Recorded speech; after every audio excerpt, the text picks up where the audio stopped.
sont là Jean-Marc Kabound et Augustin Kabouya.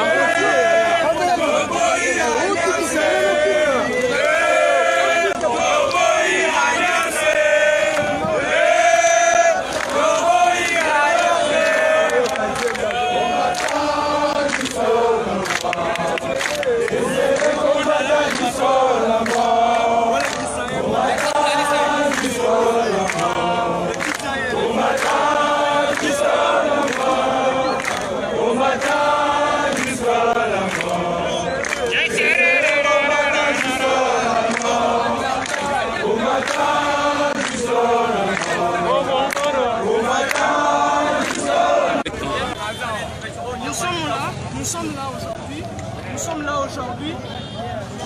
Nous ne voulons pas que ce pays continue de subir une soi-disant coalition.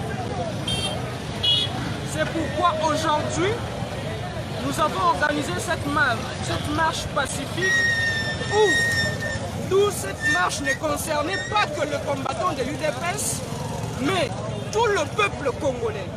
C'est comme ça que tout le peuple congolais aujourd'hui, moi, Souzy Badi Bamba, en ce jour, prémédité à ces élections. Aujourd'hui, ce n'était que le début. Les peuples, ils sont...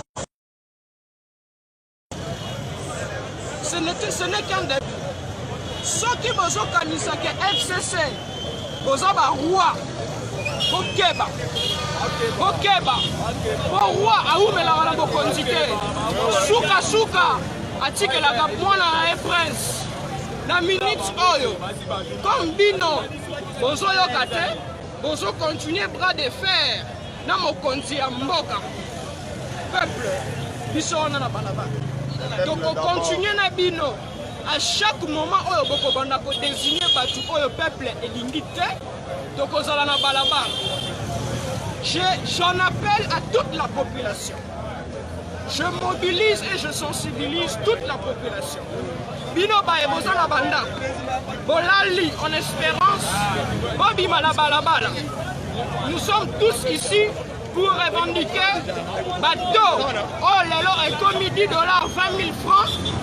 Les lois bazo se permettre là-bas que l'Assemblée nationale bayaka na ba mapa pour salir le chef de l'État. Tolobi non, non et non. Sotite peuple que bimali sous na balabala pour la dissolution du Parlement. Tolobi non et non et non. D'accord.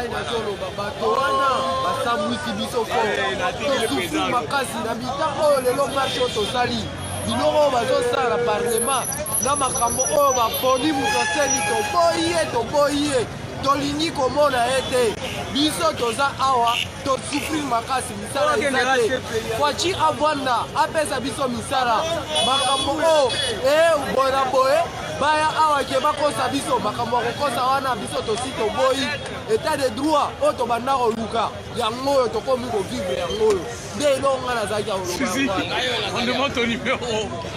yango oyo nde tobanda état de droit yango oyo makambo oyo babanda kokosa balata baveste bakota kuna na kati kokosaka biso toboyi yango toboyi tolobi boye na 2023 élection eza te biso bacombattant IDPS nous sommes déterminés pour que M. Kabila na batu na ye bakanga kifunda ya bisaka na bango bakende na fin fond na zamba bakende osala bila IDPS ezali machine ya politique biso tozali 37 ans ya opposition mpona kobunda mpona démocratie état de droit ya mboka oyo lelo toya boye kaka na pete boye yo mpe bapesa yo ozomona ekotikala kosalama te mbese Kabila kende kokata mastefu na yo na Rwanda awa place na yo eza te na 2023 élection eza nango te bomona yango pasi te oyo eza nango transition sans Kabila okende na ye na malembe ou bien so alingi totikeli ferme abokola bangulu na kinga kati abokola mabata na kinga kati c'est tout. Est-ce que Kabila est politicien?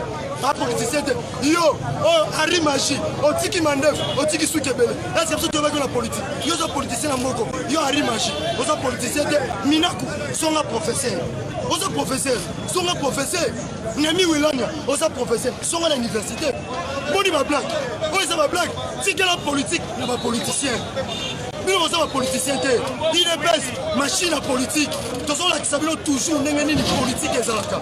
Nous sommes nengeni moke tamolaka. Non, état de droit, il y a un prévané, il était à cabinet, il y a un bolo, il y a la prison. Yo, ministre de la justice, yo, comment est-ce qu'il y a yo, ministre pour ça, moi. Dans la partie moroté, partout au monde. Ils ont une émission en Afrique du Sud. Ils ont parti sur une IDPS, démonstration de force. Tout le monde est pas à la thème, à masser le terrain, tout le monde.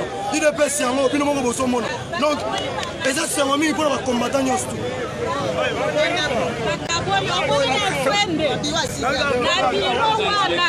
bakaboli bana ya bazwi bafazer na PPRD batie bango wana bapesi bango 25 000 francs congolais bapesi bango bamachete bapesi bango na barevolver sikoyo bango biso tobimi contre malonda sikoyo bango babimaki contre nani malonda asali nini mama toboyi malonda na seni malonda asali na ngoi mulungu malonda asali na marmal malonda asali na nanga basakaka baswahili sikoyo malonda asana mwana mkedu kabla mususu papa awa nyonso bana nyonso batangi te babasala na seni kaka yoboko kabila kokende na bantambo mwa batatambo bimba suki bamba wana bokokende chia kaka yombo ndenge ozotia bana na biso bazokufa boy bino bafandi kaka mpona kokabula ngongo pesa baninga bano boza bakongole po bozozwa machete bokende koboma baninga boza bakongole te oyo ezali likambo ya Kongo biso tokoma mibange na UDPS Mobutu atika biso na rue tobandaki tokimisaki Mobutu na kotambola Kabila pe na malonda bakokima kana kotambola zamedi toza na bango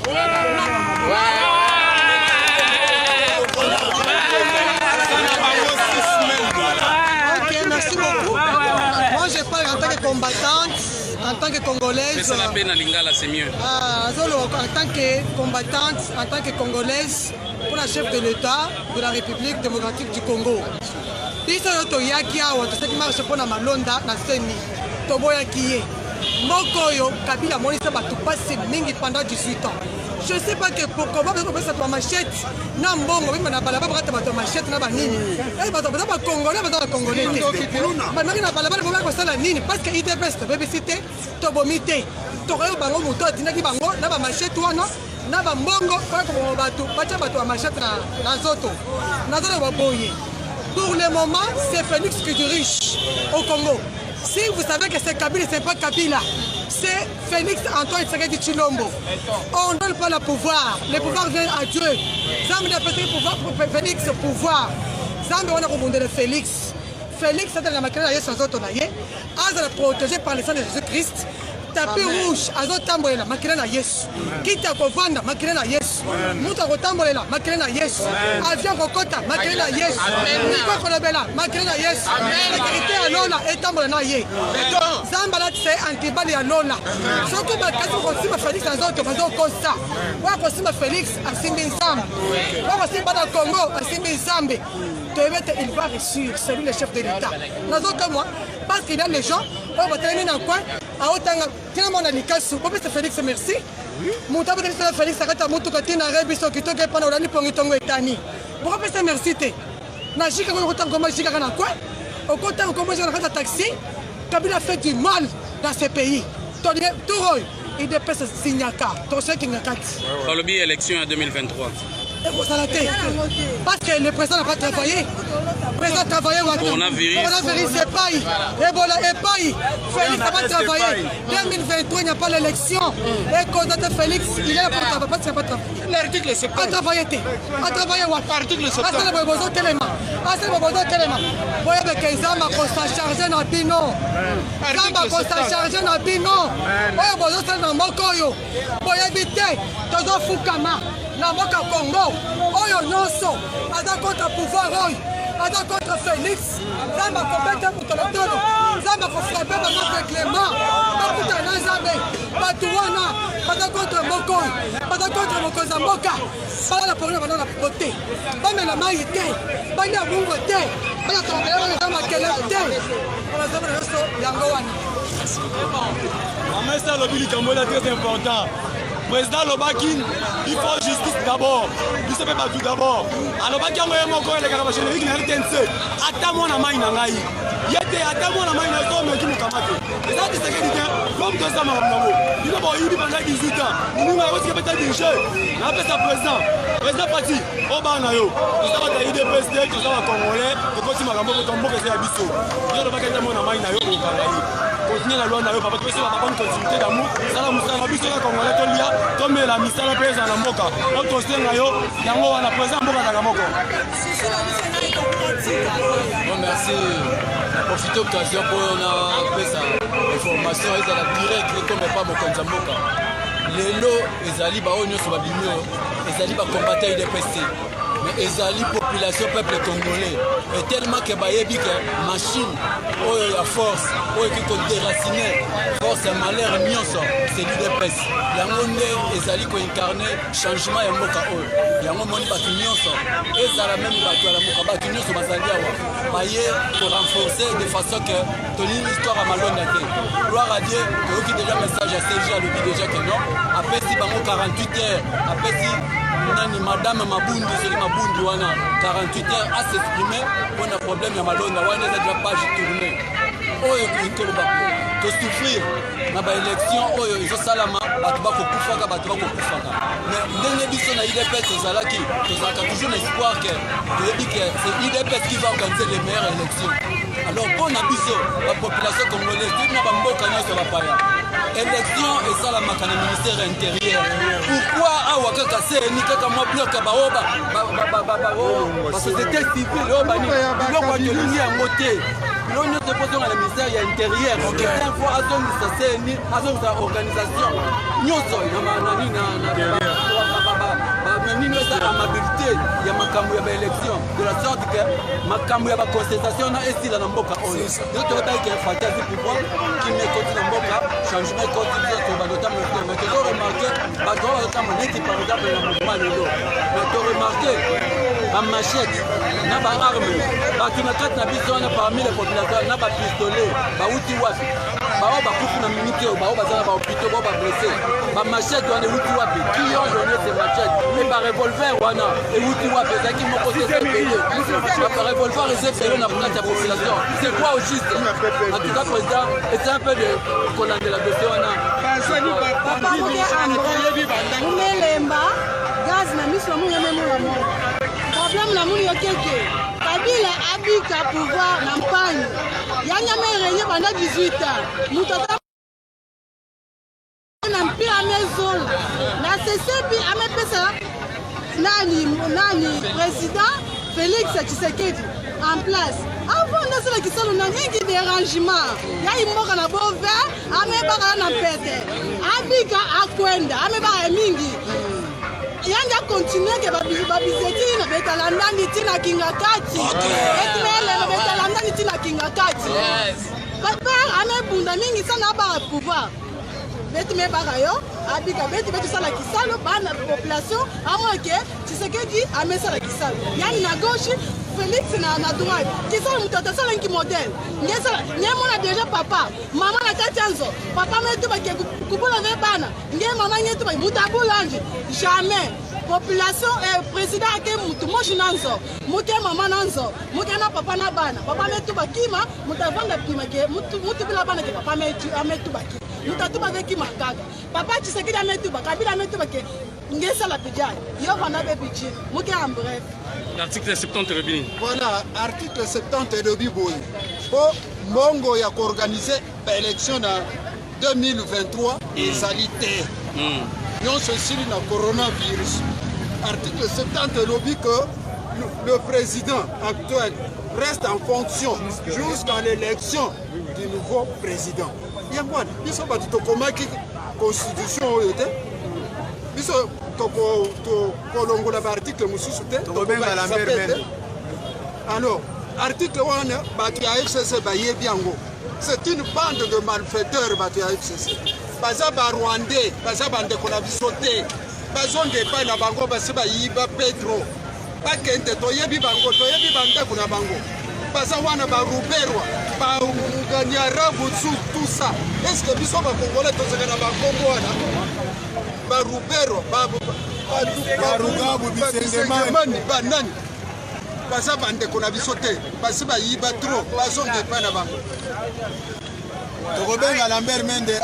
nalingi juste natia moi na préciser parce que omoni marche oyo biso baresponsable totamboli lelo eza marche moko ya désordre te parce que toremarkaki bato ya FCC bamobilize bato na bango bamachete ndenge bandeko bauti kolobawa na 6e rue na bamachete epuis na bandako mosusu oyo baincendie ezali biso bakombata te ezali bango moko bameki korrompre bato na bango mpo batumba bandako epuis même voire même na Sendwe en face ya siège ya PPRD motu na bango moko amati atumbi asopi essence atumbi mpo balobake IDPS ati atumbi bandako asali non biso tosali marche moko pacifique soki bongo bozoremarke babrillure bamoto ezali kopela ezali IDPS te ezali bango moko ndenge basimbaki bamacheti na bango nde baye kopelisa bamoto donc biso tosali marche pacifique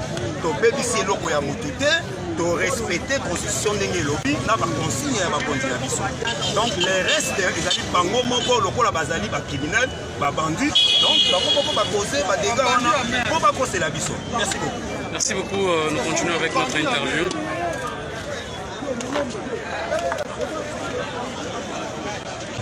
Vous êtes en train de passer en direct aussi. Vous êtes sur... C'est une plateforme qui diffuse en direct toutes les autorités en fait. Voilà. Bonjour. Bonjour.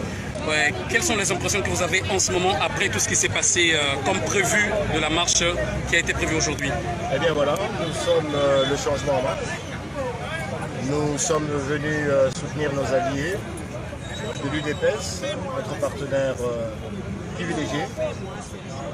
Pour ce qui nous concerne, nous ne pensions pas que nous allions devoir revivre des scènes comme celle-ci. Nous sommes obligés de marcher dans la rue pour exiger ce que notre peuple a eu par les urnes. Nous avons un président de la République qui est démocratiquement élu et qui cherche à travailler pour mettre en œuvre le programme pour lequel il a été élu. Mais il se trouve qu'il y a des gens qui restent encore nostalgiques d'une époque passée, qui veulent empêcher que ce programme pour le bien-être du peuple, le peuple d'abord, ne puisse se mettre en œuvre.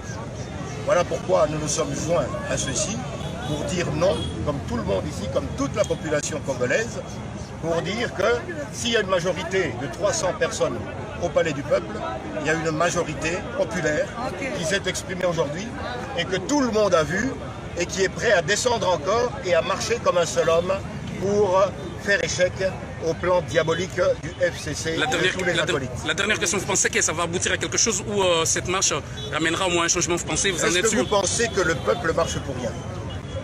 Si le peuple marche, c'est lui le souverain primaire. Il a été contesté par la police dans les rues. La police est aux ordres du peuple.